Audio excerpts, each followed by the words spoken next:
Hello guys, ഇന്ന് ആദ്യം തന്നെ ഒരു 8ന്റെ പണിയായിട്ടാണ് കേട്ടോ അടുക്കളയിലോട്ട് കയറുന്നത്. ഇത് കണ്ടോ, ഇത് നമ്മുടെ കടുകാണ്. ഇന്നലെ വൈകിട്ട് കടുക് തീർന്നപ്പോൾ കടുക് വാങ്ങിയിട്ടുണ്ടായിരുന്നു. അത് രാവിലെയാണ് പൊട്ടിച്ച് നോക്കുന്നത്. പൊട്ടിച്ച് നോക്കിയപ്പോൾ അതിൽ വെള്ള ഫംഗസ് പോലെ.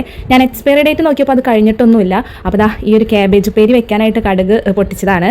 അമ്മയ്ക്ക് കാണിച്ചു കൊടുത്തപ്പോൾ അമ്മ പറഞ്ഞു അത് ജസ്റ്റ് കഴുകി ഒരു ദിവസം വെയിലത്ത് വെച്ച് കഴിഞ്ഞാൽ ശരിയാവും, വേറെ കുഴപ്പങ്ങളൊന്നും ഇല്ല എന്ന് പറഞ്ഞ് ഞാനത് കഴുകി വൃത്തിയാക്കി വെയിലത്ത് വെക്കാനായിട്ട് ഒരു പാത്രത്തിൽ നിരത്തി വെച്ച് കൊടുത്തിട്ടുണ്ട്.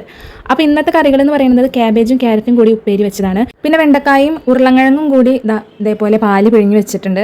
വെണ്ടക്കായ ഇങ്ങനെ കറി വെക്കുന്നത് ജോക്കുട്ടനായാലും അപ്പച്ചനായാലും ഭയങ്കര ഇഷ്ടമാണ്. ഞാൻ ഒരുവിധം എല്ലാ വീഡിയോസിലും പറയാറുള്ള ഒരു കാര്യമാണ്. ഇനി ഞാൻ കൂടുതൽ പറഞ്ഞ് വെറുപ്പിക്കുന്നില്ല. പിന്നെ നമ്മളിതാ ചട്നി ഉണ്ടാക്കിയിട്ടുണ്ടായിരുന്നു. ഇത് രാവിലെ ഭൂരിക്ക് വേണ്ടിയിട്ട് ചട്നി ഉണ്ടാക്കിയതാണ്. ഇന്ന് ഇവിടെ ഭൂരിയാണ് കേട്ടോ രാവിലെ. ഇപ്പോൾ കുറച്ച് ദിവസങ്ങളായിട്ട് ഭൂരിയുടെ പിന്നാലെയാണ് ഞാൻ. എത്ര നാളുണ്ടാവും എന്നറിയില്ല. അപ്പോൾ ചട്നി ഇവിടെ ഉണ്ടാക്കി വെച്ചിട്ടുണ്ട്. പിന്നെ ഭൂരി ഓൾറെഡി ഉണ്ടാക്കി വെച്ചതാണ്.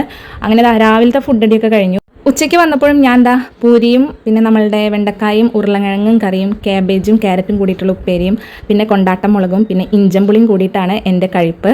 ഇമാതിരി രീതിയിലൊക്കെ ഫുഡ് കഴിക്കുന്നവരുണ്ടെങ്കിൽ ഒന്ന് കമൻറ്റ് ചെയ്യാം. അടുത്ത വീഡിയോ ആയിട്ട് വീണ്ടും വരാം. ബൈ.